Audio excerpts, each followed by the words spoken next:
chapter number 5, verses 1 through 9. A lot of scripture this morning. Mark 5. King James Bible. Stand with us if you will.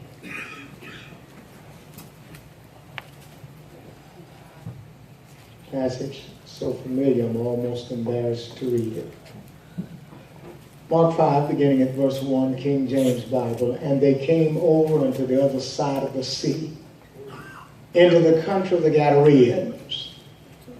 And when he was come out of the ship, immediately there met him out of the tombs a man with an unclean spirit,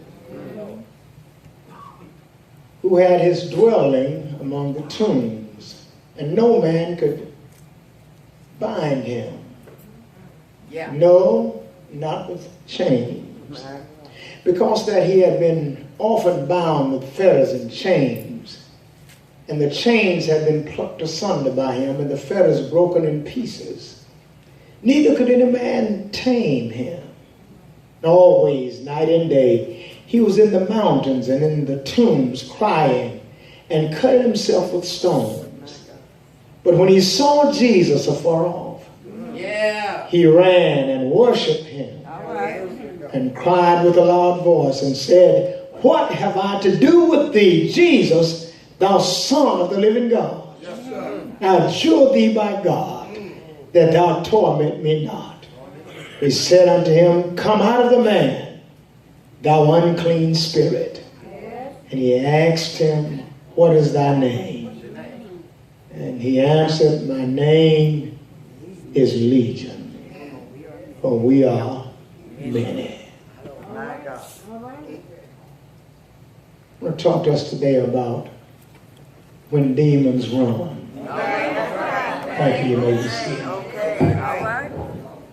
All right, son. When demons run, I want to take a moment to thank God for Brother Hodges' presence in the house this morning. Amen. After, I'm sure, one of the toughest weeks of his life. Amen. When demons run, when demons run. While engaging this passage and examining the circumstances surrounding this particular passage, I went from the historical to the present. As I sought to wrap my mind around a man that Mark talks about making his dwelling among the tombs, immediately one comes to the conclusion that there is something desperately wrong with this particular human being.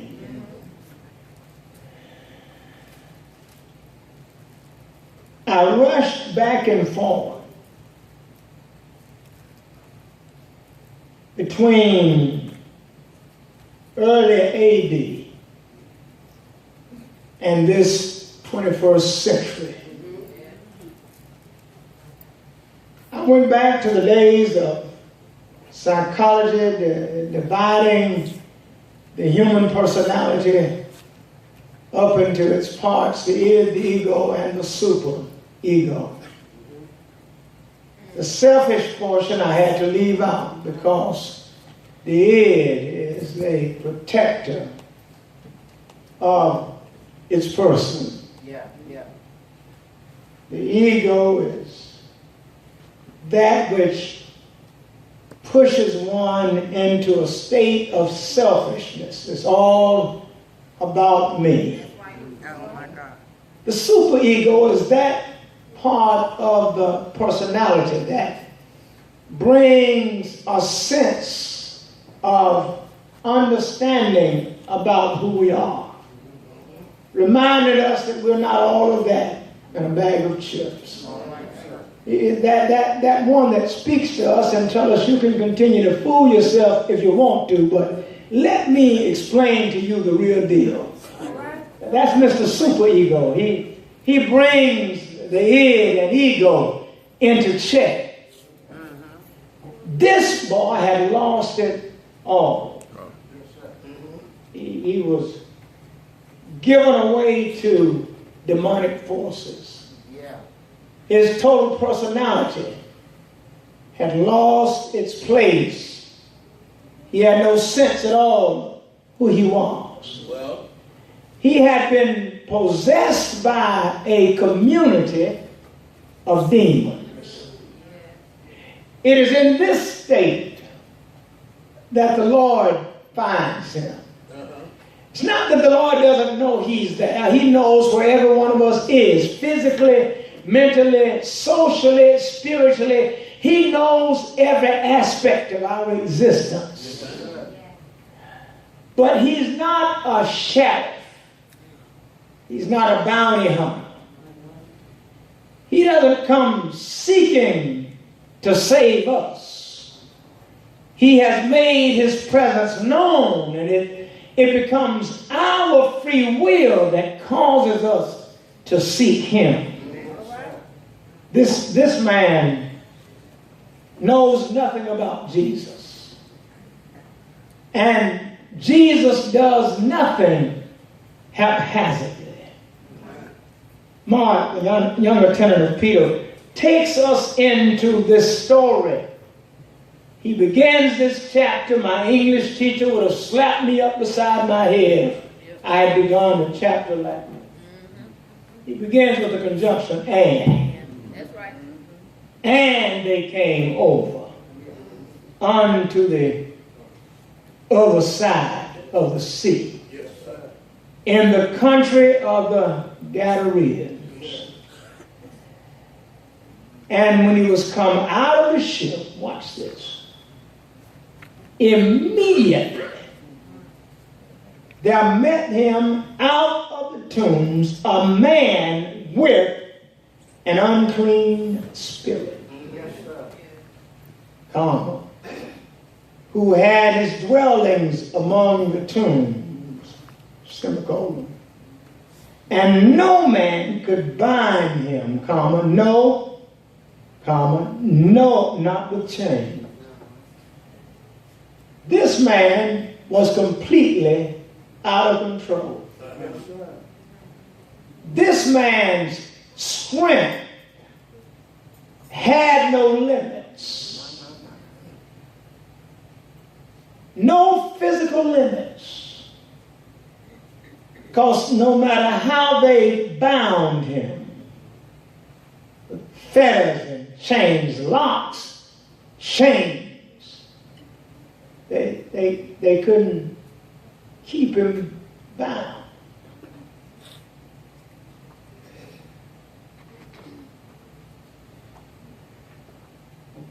Jesus looks at the man because the man had come out.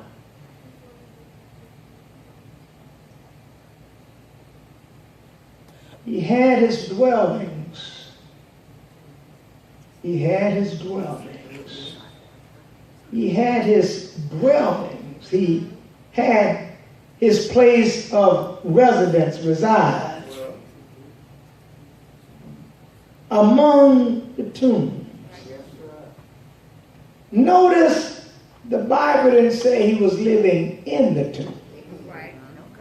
He was among the tombs. He was where the tombs were. He was among the tombs. He was always busy. He was always on the move. He was not driven by natural forces. He was driven by unclean spirits. The other ugly spirits roaming in the graveyard. Spirits that were not at rest.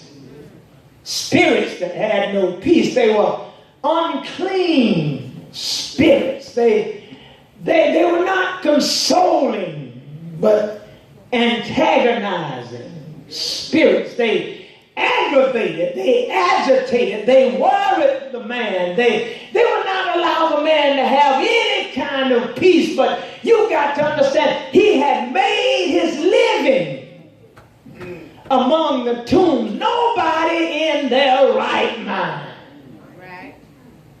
want to live in the graveyard. Nobody who is natural, who is common, who has an idea of what society is, wants to make their dwelling in a graveyard. There's something seriously wrong with this man. I can understand if he lived in the 21st century, because all of us have gone crazy. But this is early biblical history we're talking about. Jesus is on the scene. It's before AD 33. Jesus is on the scene. Jesus is present. Jesus is preaching.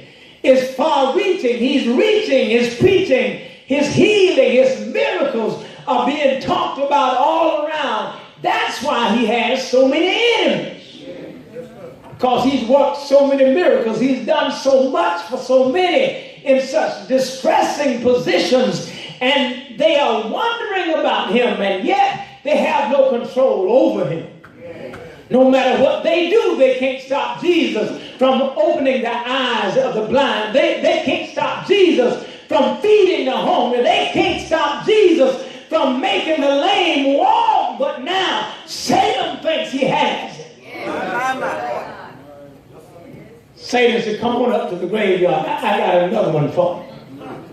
Yeah, I know what you did with Lazarus. You got him up. I know what you did with the blind. You give them their sight. I know how you took 2 fish and 5 loaves of bread and fed 5,000 men, not counting the women. I know about all your stuff. But come on up to the graveyard. All right, out now. All right. I got something waiting on you at the graveyard. You've been fooling with all these live folk.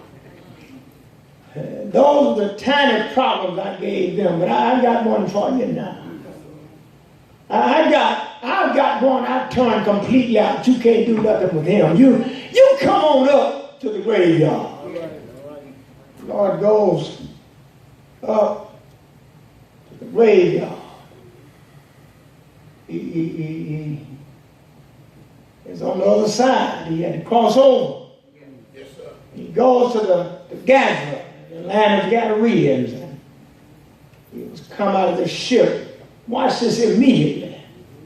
Sometimes Satan does stuff quickly to overwhelm you.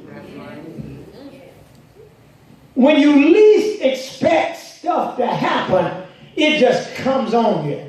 In a moment, in the twinkling of an eye, you're having a bright, sunshiny day. Everything is looking up.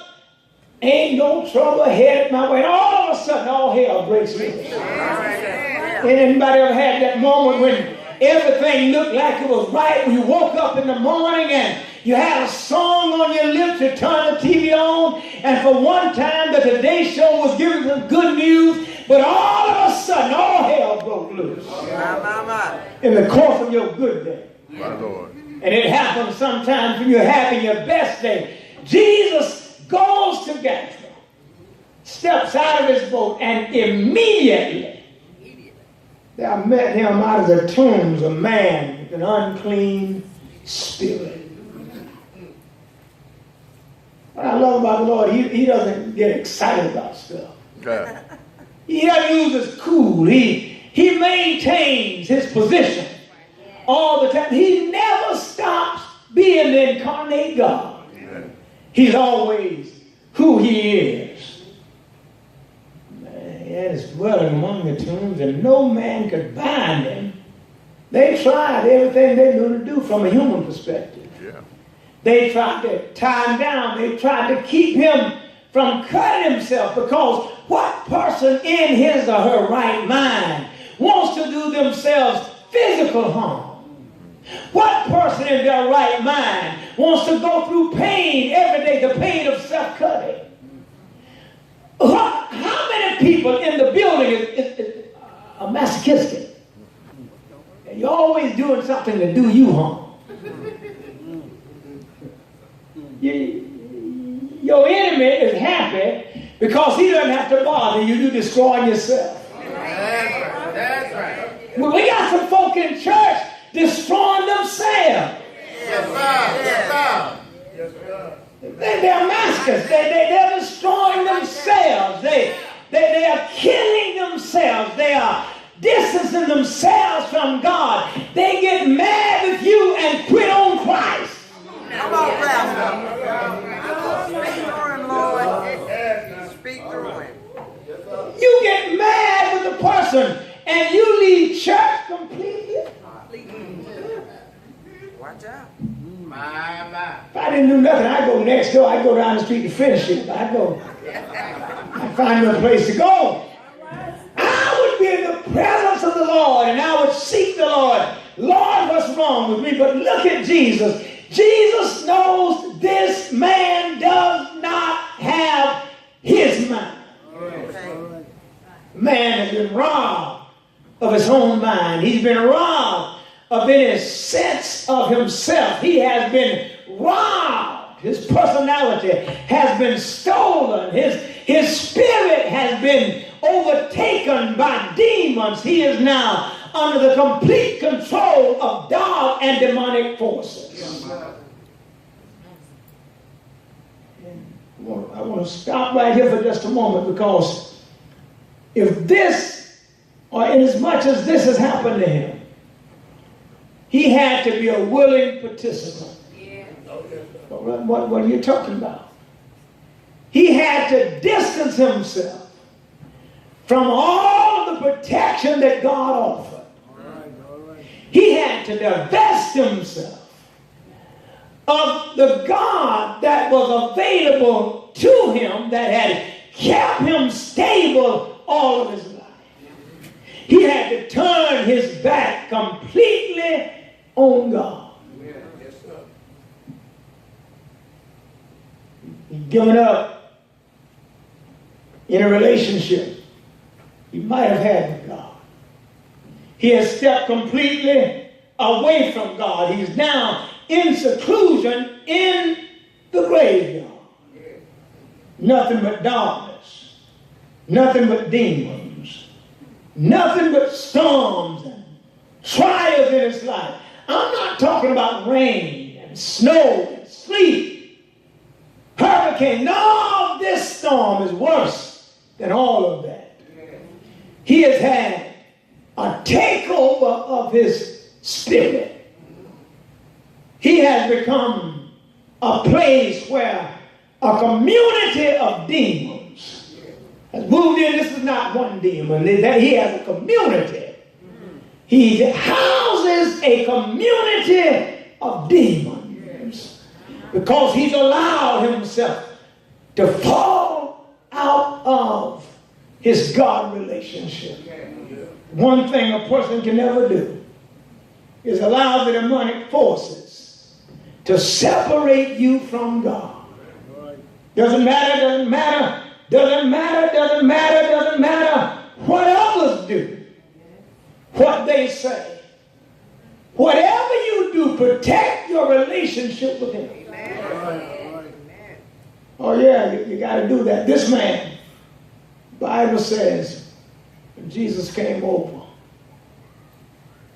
country of Galilee, immediately I met him out of the tombs, a man with an unclean spirit. And the Bible says, an unclean spirit. But there's more than one spirit in this man. And he had his dwelling, the Bible says, listen, among the tombs, not in the tombs. He didn't have sense enough to go in. He was among them. But what got me was when no man could bind him. This man had superhuman strength. No man could bind him. No, not with chains couldn't hold him. Couldn't be bound. Anybody ever met someone who had lost their mind? Have you ever seen a crazy person being restrained? I've seen people on drugs. Law enforcement showed up to get them. It took 3 or 4 officers just to bring them under control. They lost their mind. And there's something about people who don't have their right mind. They seem to have superhuman strength. Anybody ever dealt with somebody, we call them crazy, they're just out of their mind. Anybody ever dealt with crazy folk?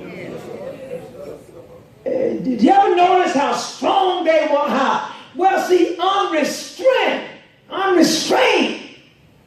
will make a person stronger because they don't know their strength. They don't know their limits. They become what they lose mentally, they gain physically. Because they have no control over themselves. You see, we have some signals in us that allows us to know when we come to the limit, but a person whose mind is gone, they can't think for themselves. Nobody in there. How many of us want to go on Chautauqua Road at night in the dark? My little brother's buried out there, but I go to his grave in the daytime. And I get up out of there before sundown. I ain't scared of nobody out there. I ain't gonna bother me. But I'm just not comfortable in the graveyard. I'm not ready to go there yet, Sister Gavin. I go there and ash and dust to dust for others. But I'm not ready to make it my place of residence, especially while I'm living. You don't want to hang out in the graveyard. You got friends you want to hang out around. You got places you want to go. You got restaurants. You want another good meal. You got movie theaters. You want to see another good show. You got a family that you want to go out to dinner with from time to time. You don't want to hang out in the graveyard because you're in your right mind. Well, if I have a flat, I can't reach down and pick up my car. This man. I had a flat, I could say, hey man, come on and pick this car for me. He was out of his mind. He had no control of his strength. So when you can't control yourself, you have some unlimited things. Now we limit ourselves in a lot of ways that are not good, but I don't want to go crazy to be strong. This man has gone completely out of his mind. But he didn't just go out of his mind. He had some help going crazy. Demons had overpowered him, had taken him out of his normality, and had taken him into a stage of madness. Living in the graveyard, he's not comfortable around living things. He's not comfortable around a human society that walks up and down the sidewalk, that interacts with each other, that have conversations that are meaningful, and living lives that have futures. He's not acclimated anymore to that. This man has lost it completely. But Jesus shows up. All right. And when Jesus shows up, Yes, sir. the demons get nervous. Jesus notices the man, but notice what Jesus doesn't do. Jesus does not get excited about the presence of demons. All right. When you are saved, the most important thing you can do is cherish the relationship you have with the Lord. Because the moment you drop your guards, anything can happen. Yes, yes. You won't always, when you're a Christian, you won't always be a Christian. When you're a Christian, you won't always be on the watch, on the lookout. You won't always know who's around you and what's around you. You always take a survey of your environment. There are times we're surrounded by stuff when we just need to pray a quick prayer and ask the Lord to protect us. Every time I go on the psych ward in a hospital, always ask the Lord for his protection. There's a reason that people go crazy. There's a reason that people lose their minds. Now I promise you there's nothing holy about them losing their mind. Something goes on the inside of an individual when they lose their mind. My Lord. Jesus finds this man in Gadara.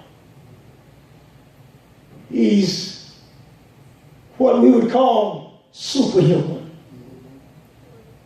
Because he'd been bound often, fetters, chains, these big bands, chains, got him on lockdown, and the chains had been plucked asunder by him, and the fetters broken in pieces. Neither could any man tame him. He was untamable. He had no sense of conversing with other people.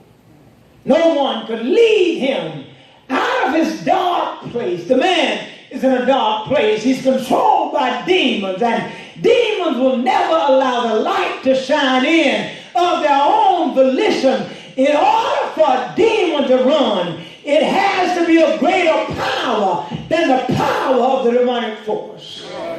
Demons don't run from equals, they fellowship. You can't expect a demon to cast out another demon. Instead, when one demon is there, the rest will come and fellowship with him in one person. This man had become a community for demons to dwell. They found a community. Jesus runs into a community of demons when he meets this man in the graveyard.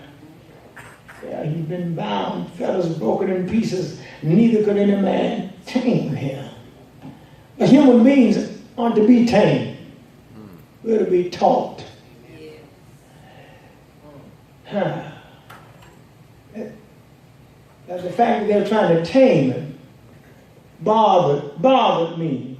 Just so neither could any man tame him. I mean, Mazil, why would you want to tame a human being? We seek to domesticate animals, tame them, but not human beings. Because if I tame you, it means you're under my control. If I tame you, all I got to do is give you a one-word order: sit, stand, run. So the man did not need taming. He didn't need taming. He needed deliverance. There's a difference in deliverance and training. Because what's in you that's breaking you down, what's in you that's tearing you up, the Lord wants to deliver us from those conditions. So the Bible says always night and day. He was in the mountains and in the tombs, crying and cutting himself with stones. Now that's what got me. The man became masochistic. It got me because the man now wants to destroy himself. He's so out of touch with reality. He seeks to destroy himself. He begins to mark himself. He begins to cut himself with stones. Painful cutting. The rough edges of the stone tears a person's skin. He begins to cut himself with stones. When he saw Jesus afar off, watch him. He ran and worshiped him, comma. He saw afar off, comma. He ran and worshiped him, another comma. He goes, sees Jesus at a distance. I'm going to finish this in there. I want to soak in. But he sees him at a distance. He recognizes, now he sees him means he recognizes him. He knows exactly who he is looking at. He's not some obscure person, but this is Jesus. The man sees him. He sees him. He sees him. See, when I see my wife, I'm not just looking at a physical image. I'm looking at someone I know. I see her because I know her heart. This man sees Jesus. He sees him more than physically.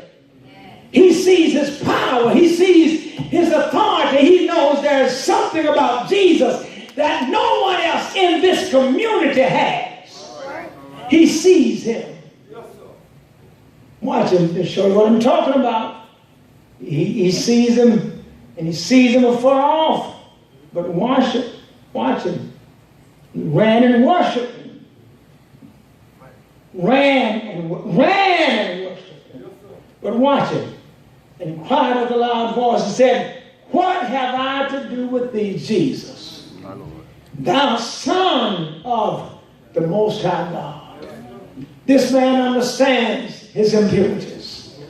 He understands that he's an unclean being. He knows that Jesus is pure. He knows that Jesus is righteous. He knows that Jesus is holy. And he is diametrically opposed to who Jesus is. So he raises this question, what have I to do with thee, Jesus, thou Son of the Most High God? Then he says, I adjure thee by God that thou torment me not. This is the influence of the demons on the life of a man who is now helpless. Because the demonic forces of hell, they speak through this man, and they look as though they are just one, because it's only one body. They take over the man's personality. They rob him of everything God has created him to be. And now they force him to speak on their behalf. I adjure thee by God that thou torment me not. Notice now, the demons are saying to the Son of God, I adjure thee by God, as though they are of a divine force. And yet they are the demons of the darkest of hell. They are trying to put on a facade for Jesus. What the demons really don't understand. They don't understand that they're dealing with the incarnate God. They don't understand that when they're talking to Jesus, they're talking to the Father also. Because God has sent him. The Father has come incarnate, sent the Son on this earthly mission. This mission is to allow humanity to see the power and the authority of the living God. He is allowing humanity to know that God still is the God of all power. That there's nothing in this earth that has a greater power than the God of our creation. Yeah. But Jesus said unto them, come out of the man, thou unclean spirit. Yes, and he asked them, what is thy name? He answered, saying, my name is Legion, for we are many. This is to put up perhaps a threat, to let the Lord ask the question, are you sure you want to tackle these? They're telling him, are you sure you want to do battle with us? Are you sure you're ready to get in a kind of fight that you might get embarrassed, because we're not here on a one-man mission. We are many. We are a legion of demons. We are a troop from hell. We've come to take over, to let you know that there's nothing you can do when we make this kind of decision. They want to bluff the master. Every now and then Satan will come in our lives, and he'll want to bluff the Lord over our souls. He knows that our greatest desire is to be good Christians. He knows that we accepted Christ, many of us, at a young age, and some when we were older. He knows that our claim in a sin-sick and broken world is that we are Christian saints of God born again. And yet Satan wants to challenge us every day of our lives. And so he comes and heaps coals of fire from time to time on our heads. And yet he doesn't get the victory. Sometimes we even slip back into the old way of who we used to be. But then the voice of God comes screaming across the ages and reminds us of who and whose we are. Yes, so the demon cries and said, what have I to do with thee, Jesus, thou Son of the Most High God? I adjure thee by God that thou would torment me now. And on the way out of here, I want to just remind us that you are servants of the Most High God, and the demons in hell have no power over you. You have not a resource, but you have a source that you can always turn to. You have a God who stepped out one day on the confines of nothing and nowhere, and he just uttered a word, and everything showed up and came into existence. But what I love about him is this creature in the graveyard is a descendant from what the Lord did when he bowed down over the dust of the ground and molded man in his own image and after his own likeness, and breathed into man the breath of life, and man became a living soul. And now that man has gone from the creative force of the living God. He finds himself generations later in the graveyard at a place called Gaza. This man, a descendant of the creation, of the created word, of the living still breathing the same breath that came from the lungs of God into the first man of creation. This man still has the same insurance policy that will be bought and paid for on Calvary's rugged brow. But instead of the policy, he has the divine security that will cover the policy. Standing down before him, telling the unclean spirit, you gotta come out of man. And they looked around, they found the man. He was clothed and in his right mind.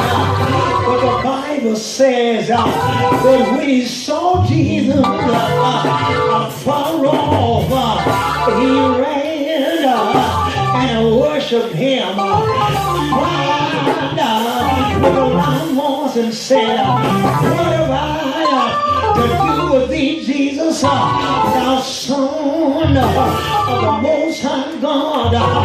He begged the Lord not to torment him. That was not the man, it was a demon using the man's body. And every once in a while, you got some friends that the devil in hell will take over.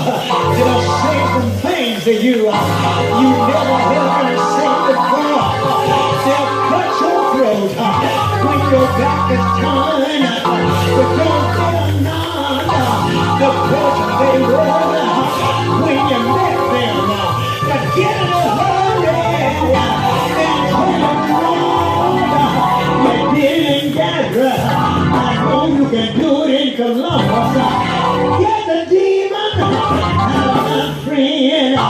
In the name of Jesus Christ of Nazareth, oh, the Son of the living God, I command your spirit, come out of my friend in his name. You can understand that a latent power in every one of us. But what the devil has done, he made you fake. You have no power. He made you believe that the Lord wouldn't hear you. I want to tell you this morning, stand on the faith that the Lord has given you. If you have faith, the size of a grain of mustard seed, say it like my friend, we are the Beulah, we are the sea, and it shall be done. In the believers in the house, in the believers in the house, say yeah, say you got the power.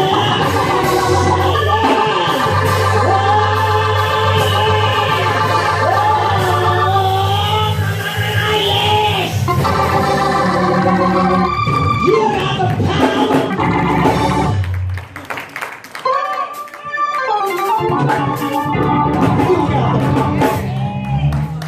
No demon has power over you. Amen. As long as the Holy Spirit of God lives in you. Look at your neighbor and tell him, neighbor, claim your godly authority. Look on the other side, tell them, neighbor, claim your godly authority.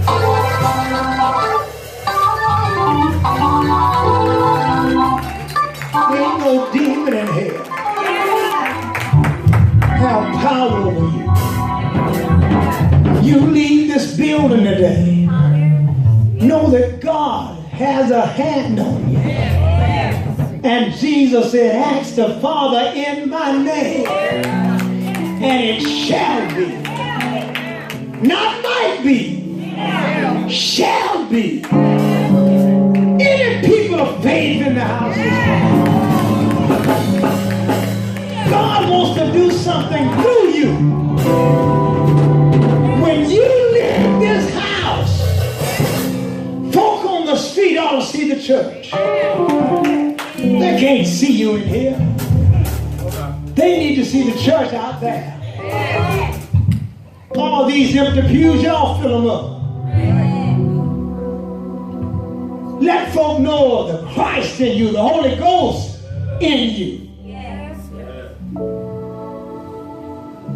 Don't shout on Sunday morning and cuss folk out Monday morning. You'll never get the power that God wants you to have. God wants you empowered. He wants his church empowered. Do what